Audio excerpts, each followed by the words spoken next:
Hello, my name is Chris Allen. I'm the conductor for the Sarasota Orchestra Youth Symphony, as well as the director of orchestras at Newsom High School in Hillsborough County.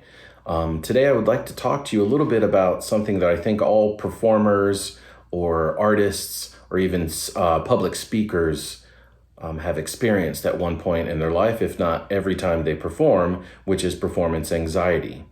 We're going to go through this a little bit like if it was a post on WebMD. So we're going to talk about what it is, what are some of the symptoms, what are the causes, and maybe some possible solutions or techniques that you can use to help overcome these. First, let's talk about what performance anxiety really is. It's a fear of one's ability to perform a task, be it a performance of some kind, whether it's a speech or a solo performance or even a group performance, and the fear that that failure may lead to humiliation and or rejection, which is something that fear could be very powerful. It's actually very common, and it's a normal response to stressful situations because there are many different types of stress. There's good stress and bad stress, and when you're having to perform, it's somewhat stressful. And so it's natural to have a little bit of fear and nervousness beforehand. It affects beginners, amateurs, as well as professionals of all levels. Even the top tier musicians and speakers sometimes have performance anxiety. And a lot of them have it every single time, myself included. I've never had a performance which I have not been nervous for, but we'll talk about what that means. And how to use that. What causes those nerves and how we can kind of settle those down so we can have a successful performance. What causes performance anxiety? Well, the basic cause is stress and anxiety about a performance in front of an audience. It's pretty clear that those things can be stressful, and that is the leading cause of performance anxiety. A significant fear of failure. You're afraid you're going to mess things up, and again, that you could be judged or humiliated. A lack of confidence in your preparation. We'll talk about that and how to fix those things. But if you're not prepared, basically, you're not going to feel confident, and that could lead to performance anxiety. Previous negative experiences. If you've had a performance that didn't go quite well, a lot of times those experiences come back when you go to perform the next time, and then you end up having reliving or fulfilling a prophecy of failure. Undue stress can also cause performance anxiety. What I'm speaking of is maybe some other stressful things or things that are already causing you anxiety in your everyday life could be related to the performance or not, such as school. If you have a test coming up or you're already under some stress, be it at home or school, that could actually make your performance anxiety even worse. Also, the voices in your head that may strike doubt. So we all kind of talk to ourselves in our head. A lot of times whenever we're performing or whatever we're doing, we're thinking subconsciously about what's happening. And sometimes those voices can get in our way, especially when they're warning us of something bad that might happen. So we have to quiet those voices, and we'll talk about that in a later segment. These are all things that interfere with your ability to show your true performance potential. So these are things that you want to be able to get out of the way. We're going to talk about how to get rid of those interferences. Some possible solutions. How can we start taming our fear of this thing we call performance anxiety? The very first thing that you need to make sure you do, and again, this could be any performance, whether it be instrumental performance, vocal performance, an art exhibit, or a speaking engagement, you have to be extremely prepared. If you're not prepared, then you will not have the confidence to overcome some of these performance anxieties. It has happened to me. I remember probably my worst performance as a French horn player in front of an audience, which was a solo performance nonetheless.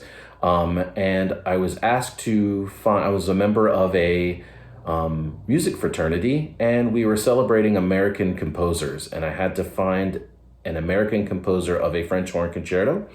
I was really kind of late in doing my research to find one, but I finally found one, and I got the music together last minute. I found a piano accompanist at the last minute. We only rehearsed right before the performance one time. I was fairly confident in my ability to play the notes and rhythms, but my lack of confidence and understanding of the music led me to doubt myself quite a bit, especially which struck heavily when I got onto the stage. We started, I played the notes and rhythms and there was no music being made at all because all I was doing was doubting myself and wondering and thinking that the audience could definitely tell that I wasn't as prepared and things like that. So it was not a great experience, and that was probably the most nervous I've ever been on stage, even though I've been through many other larger performances that should have been even more nerve-wracking, but weren't. It was my lack of performance that caused me to feel that way. Let's talk about the voices that I talked about that are in there. So we all talk to ourselves, but when you do so while you're performing, it becomes an interference. It is something that is distracting you. So examples of the things we might say when we're performing is, am I out of tune? Or here comes that hard part. Oh, I'm gonna mess it up. Or the audience doesn't like my sound. Or like I said in my story, I felt like they could tell that I wasn't prepared, and maybe we even doubt ourselves, did I practice enough? So these are things that are happening while we're trying to play or sing or do our speech.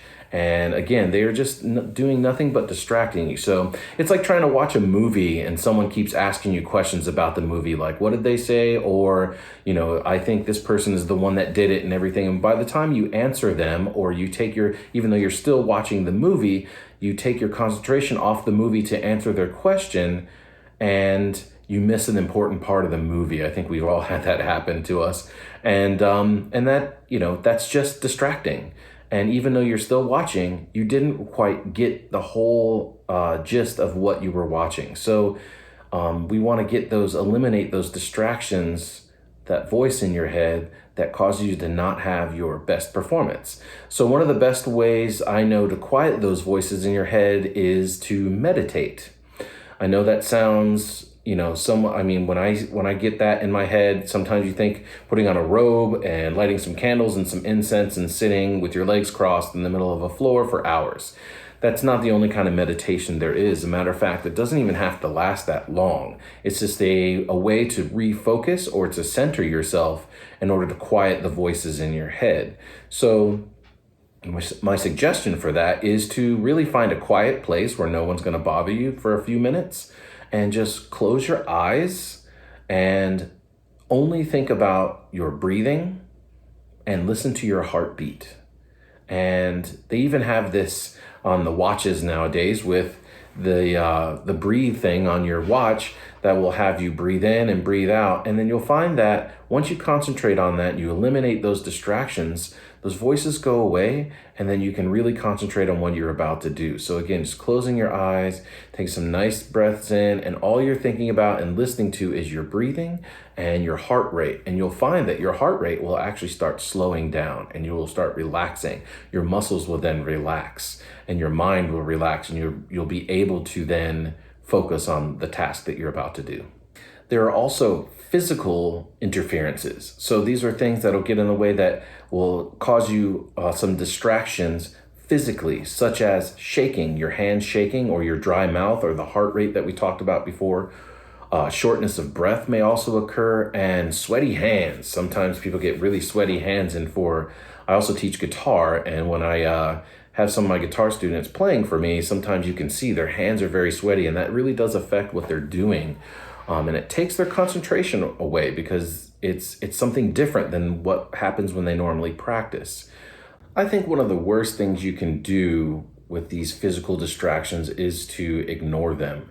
You really should. It actually just causes more stress because you're trying to convince yourself that something that is happening is not happening. So instead of ignoring them, we should focus on them. Let's say, for instance, my right hand was shaking, or my hands in general were shaking, or my arms before the performance. I would think, instead of saying, okay, just relax, my hands aren't shaking, and you're trying to convince yourself, now you're going to play your instrument or do what you're doing with shaking hands, and it's weird to you and it's distracting you. So try to focus on them. Start big and then go smaller. For instance, I would ask myself, okay, which arm is shaking the most? And I would ask myself, and I'd evaluate, and I would say my right arm is shaking the most. So then I would think about, on my right arm, which part of my arm is shaky, the most shaky, and it would feel like in my hands. Okay, well, which part of your hands are shaky? My fingers. Okay, which two fingers, or which fingers are shaking the most? My index and my middle finger are shaking the most. And as you're thinking about these things, these are not things you're saying out loud, of course, you're thinking these things. A lot of times, and this has happened to me, a lot of times you'll find that, for me in this case, this is something I've actually done, my left hand was stopped shaking altogether. So you're thinking about those things and just allowing it to happen. Because even you can still play with shaky hands, or if you feel that way, it's just no longer something weird and stressful. It's, you know it, you've acknowledged that it's happening, and you can do and have confidence in your performance in the things that you have already practiced. You can still have confidence, you just know there's this added element to what you're doing, which is at this point, shaky hands. So, but a lot of times the shaking will actually slow down or stop altogether. Another possible way you can deal with some of these performance anxieties is to immerse yourself in the details of the music. So let me explain what that means. So these other things that distract you, these physical things and the voices in your head, another way to silence them is to immerse yourself in the sound of the music that you're trying to make, or if you're speaking, what are you trying to convey? So go deeper into the actual thing that you're doing, so that you have one single laser focused thing going on. So again, I would create, like I do a lot of times in conducting as well as playing, is to create a story. The sounds make a story. It's kind of a soundtrack to a movie that doesn't really exist. And so if you focus on that, what am I trying to say with this music, or what's happening in my story while I play this music? And a lot of times, once you get into that, you stop thinking about the other things. You're actually just you're allowing yourself to perform. You're getting rid of those interferences. Pay attention to the sound in general. Like I said, is it supposed to be bright and happy, and really try to connect to the music itself? Pay attention to the feelings as well. How is it supposed to make you feel? How is it making the audience feel? And if you focused on that, then am I out of tune? And a lot of times those things will go away. Some of the technical issues you may be having in your performance will go away because you're so immersed in the music. Again, by doing this, you're concentrating on the things that will enhance your performance level rather than distract you from the potential of your performance. I personally often use visualization while I'm playing, especially to help me stay focused and concentrated and not listening to those voices or concentrating how fast my heart rate is. And a lot of times, there's a couple of different visualizations. You can imagine the outcome of your performance. How do you want to feel coming off the stage of your speaking, or of your solo performance, or your group performance, your band, or your orchestra, or your chorus? How do you want to feel? Imagine how the audience is reacting to your last note at the end of the last thing that you play or sing or do. What is the audience doing? Imagine how you want to feel. Do you want to feel very proud and excited, and like all that hard work really came to fruition?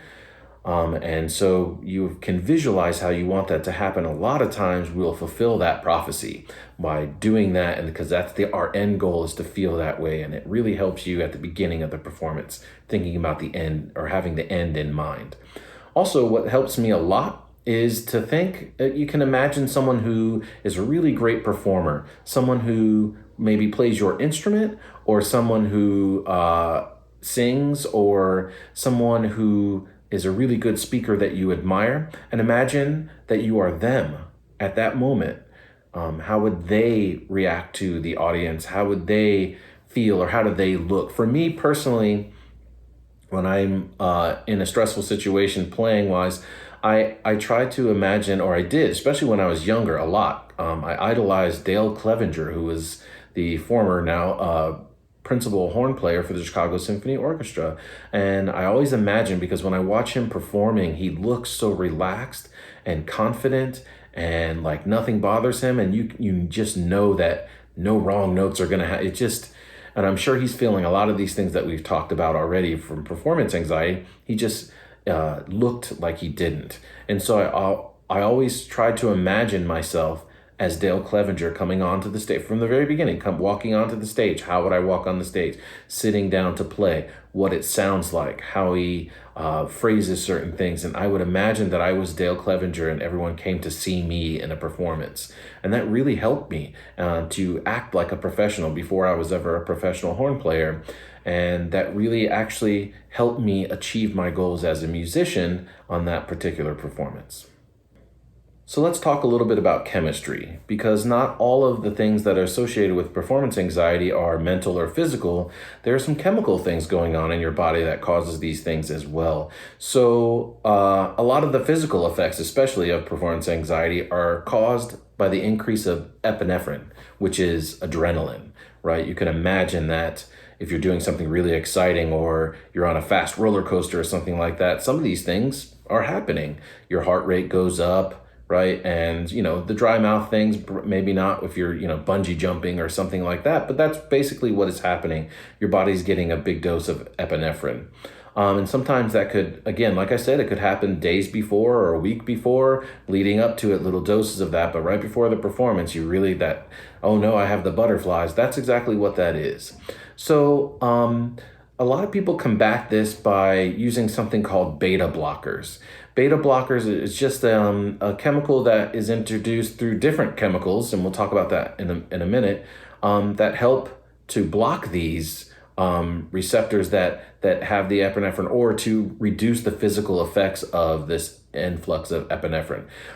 Using beta blockers will not eliminate the overall feeling of nervousness. It just kind of alleviates some of the physical things. So although there are some medications that are sometimes used for this, I prefer a much more natural approach, which is bananas. I know that sounds strange, but bananas have potassium in them, which are natural beta blockers. So usually what I ask some of my students to do, private students or my students in my orchestras, is if they are feeling these, or they know that usually before a performance they feel this way, about an hour or so before a performance, to eat 1 or 2 bananas. And in many cases, as for myself as well, it definitely helps reduce the physical effects of that influx of epinephrine. I'd just like to wrap up this video by stating that having performance anxiety doesn't mean that your performance has to suffer. Nearly all performers at all different levels experience some form of performance anxiety before they do their thing. And many of them turn out to be fantastic performances. So hopefully some of these techniques that we discussed will help you in your next performance and or audition, which really is where a lot of people feel performance anxiety, is when they're being judged at auditions. So speaking of auditions, make sure you check out that video about how to better prepare for your auditions and try to use some of these techniques that we discussed. And I bet you they will be helpful. Thank you so much for watching.